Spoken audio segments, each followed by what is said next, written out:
آپ کو پتہ ہے زرداری نے تو کوئی چیز چھوڑنی ہی نہیں. اول تو میرا خیال ہے وہ زیادہ وہ یہ کر رہا ہے زرداری، مجھے یہ لگتا ہے ایک زرداری کی چالوں کا اب کسی کو سمجھ نہیں آتا. اس نے اپنے گھر میں بہت بڑا کمرہ بنایا ہوا ہے اور اس میں وہ جو وہ اس نے وہ کون سی شطرنج ہوتی ہے نا، شطرنج کی بڑی سی گیم لگائی ہوئی ہے.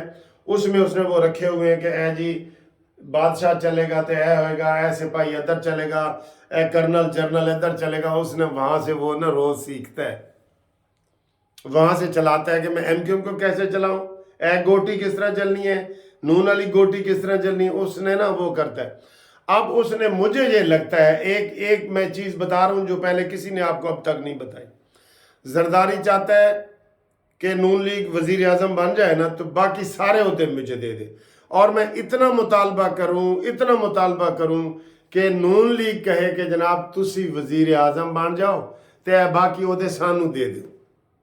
یہ میں آپ کو زرداری کے اندر کی چال بتا رہا ہوں، اور صرف میں آپ کو قانونی ٹی وی پہ بتا رہا ہوں یہ والی بات کہ اتنا مطالبہ رکھو، اتنا رکھو کہ اگلا کہے اوئے ہوئے مشکلیں اتنی ہوئیں کہ سب آسان ہو گئیں.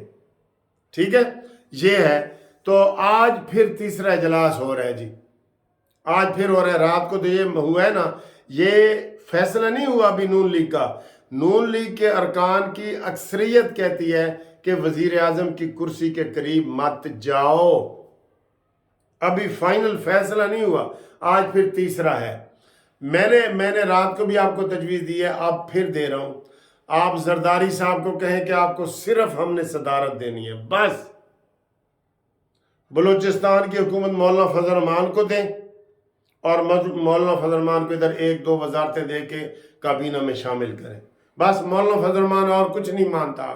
اب وہ صرف بلوچستان کی حکومت مانگتا ہے.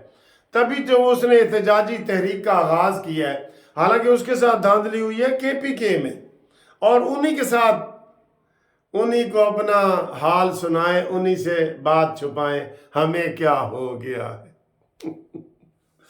اور وہ کہتے ہیں نا چپ رہ بھی نہیں سکتے، مجبور ہے وہ فلاں، کچھ کہہ بھی نہیں سکتے ہیں. یہ والی بات ہے، یہ والی صورتحال ہے کہ ہم اظہار بھی مشکل ہے، چپ رہ بھی نہیں سکتے، مجبور ہے وہ فلاں، کچھ کہہ بھی نہیں سکتے.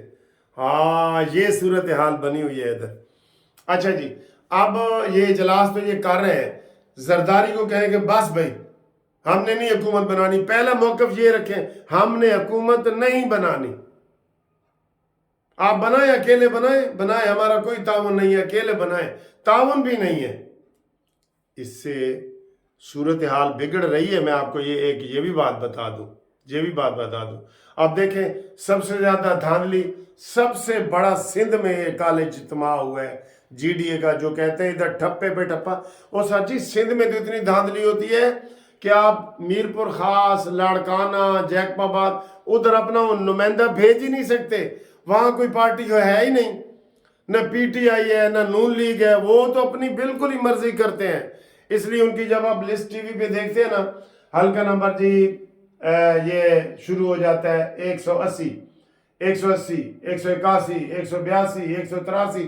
وہ جو بھی ان کے حلقے کمپیکٹ ایسے آتا ہے جی، پیپلز پارٹی. جبکہ نون لیگ کا آتا ہے کہ Noon League, P T I, Peoples, Noon League کے بیچ میں بکھرے آتے ہیں مینڈیٹ، ان کا کوئی نہیں چرا سکتا. تو سب سے بڑی دھاندلی تو وہاں ہو رہی ہے.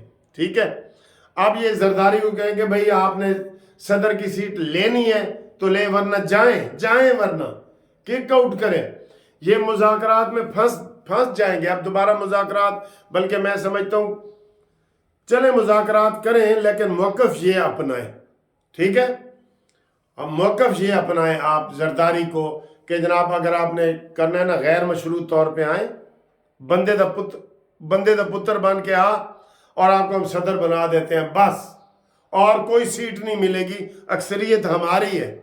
نون لیگ کو مینڈیٹ ملا ہے نا مینڈیٹ. تو یہ ہم غصے سے کہہ رہے ہیں کہ جناب پی ٹی آئی حکومت بنا لے، فلانا بنا لے. ٹھیک ہے، یہ صورتحال ہے. باقی سر جی چاروں صوبوں میں اپنے اپنے طور پہ ہر کوئی مطمئن ہے. تو یہ جناب زرداری کو یہ جھنڈی دکھائیں، لال جھنڈی دکھا دیں، جاؤ جاؤ بھائی، کوئی گال ہی نہیں کرنی، ہوں جاؤ، یہ موقف ٹھیک ہے جو رات کو اپنایا گیا ہے۔ اب آئیں جی، آج پی ٹی آئی پورے پاکستان میں مظاہرے کر رہی ہے، کل جماعت اسلامی نے کیا تھا جس کی ایک سیٹ بھی نہیں ہے۔ سبحان اللہ، سبحان اللہ جی، کتھے گٹا تے کتھے وہ کہتے ہیں نا، کتھے میرے علی تے کتھے تیری سنا، تو اس کی ایک سیٹ بھی نہیں، تو وہ کہتی ہے کہ مجھے حکومت دو، ٹھیک ہے۔ یہ سارا اور سچی لگیاں مسیطہ تے گالڑ امام یہی ہوتا ہے نا، چو کا مربع یہ ہوتا ہے۔ یا پھر آپ اس کو بڑے سوچ میں دیکھیں تو حالات خراب ہو رہے ہیں اور اس کا فائدہ ہو رہے ہیں یا کروائے جا رہے ہیں، اس کا فائدہ تیسری قوت نے اٹھا لینا ہے۔ یہ بھی ہمارے ملک میں ہوتا ہے کہ نہیں ہوتا، ٹھیک ہے۔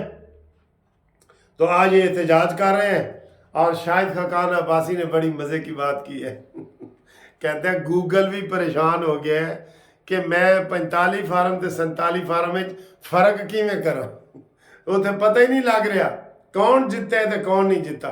سر جی یہ کیا ہو گیا ہے؟ سر دیکھیں، اگر امیر ملکوں میں ایسے حالات پیدا ہوتے ہیں نا، وہ کہتے ہیں دوبارہ re election, we will go for re election, دوبارہ الیکشن کروائیں گے، لیکن ساڑھے کول تو پیسے کوئی نہیں نا سر جی۔ ہمارا تو دیکھیں ابھی انہوں نے کیا ظلم کیا ہے کہ جناب گیس مہنگی، بجلی مہنگی ہے، توبہ توبہ سر جی، عوام ہی پس رہی ہے، قسم خدا کی آخری خون کا قطرہ بھی یہ عوام کا نچوڑنا چاہتے ہیں۔ اور ابھی تو آئی ایم ایف ڈرا رہی ہے بڑا۔ ویسے انٹرنیشنل لیول پہ جو میں آپ کو پاکستان کی اگر کوئی بھلائی ہو سکتی ہے نا، تو وہ نواز شریف کے وزیر اعظم بننے میں، جس میں امریکہ، سعودی عرب، دبئی، چین، ترکی، یہ سارے ملک نواز شریف کی وزڈم کے قائل ہیں، اور وہ سمجھتے ہیں کہ یہ ملک کو استحکام دے گا اور اس کے ساتھ ہم بزنس بھی کر سکتے ہیں۔ پاکستان کے ساتھ نواز شریف کے وزیر اعظم ہوتے ہوئے، یہ میں سیریس بات آپ کو کر رہا ہوں، ٹھیک ہے۔ یہ صورتحال ہے، اور پنجاب میں ستئی خیرن ہے، ٹھیک ہے جی۔ تے اس تو بعد میں تو ساری گلاں دس دیتی ہیں، ویڈیو لمبی ہو رہی ہے، اگلی ویڈیو نال تہاڈے نال گل کریں گے۔ تے جناب خوش رہو۔ تے آج کی دن ہے؟ سیچرڈے، اور سیچرڈے از فرینڈز ڈے، ٹھیک ہے۔ آج دوستوں کا دن ہے، آپ آئیں میرے ساتھ گپ شپ لگائیں، چائے شائے پئیں، کھانا شانا کھائیں اور کھلائیں۔ رات کا فنکشن میں نے آپ کو دکھا دیا تھا، جو اوورسیز والوں کو ہم نے کھانا کھلایا ہے، ماشاءاللہ بہت خوش گئے ہیں۔ ہم نے کہا جو شیئر کے ووٹ کے لیے آیا ان کے لیے کھانا قانونی ٹی وی کی طرف سے۔ تو جناب قانونی ٹی وی کو آپ بڑی پذیرائی بخش رہے ہیں، میں آپ کا بہت شکریہ ادا کرتا ہوں۔ بہت ویوز آ رہے ہیں اس کے اوپر، بہت سبسکرپشن ہو رہی ہے، اور اللہ تعالیٰ آپ سب کو خوش رکھے۔ اگلی ویڈیو تیار رہنا۔ ویسے پاکستان میں کبھی بھی کوئی حالات بھی ہو سکتے ہیں، 24 گھنٹے کیسے اس کے پیچھے وزیر اعظم کے ہون، سارے ہی کہہ رہے ہیں، پی ٹی آئی نے بھی کہتا ہے کہ نہیں ایسی وزیر اعظم نہیں بننا، ٹھیک ہے۔ تو امید کرتا ہوں کہ انشاءاللہ اگلی ویڈیو آپ کو مزید پسند آئے گی، اور یہ بھی۔ اللہ حافظ۔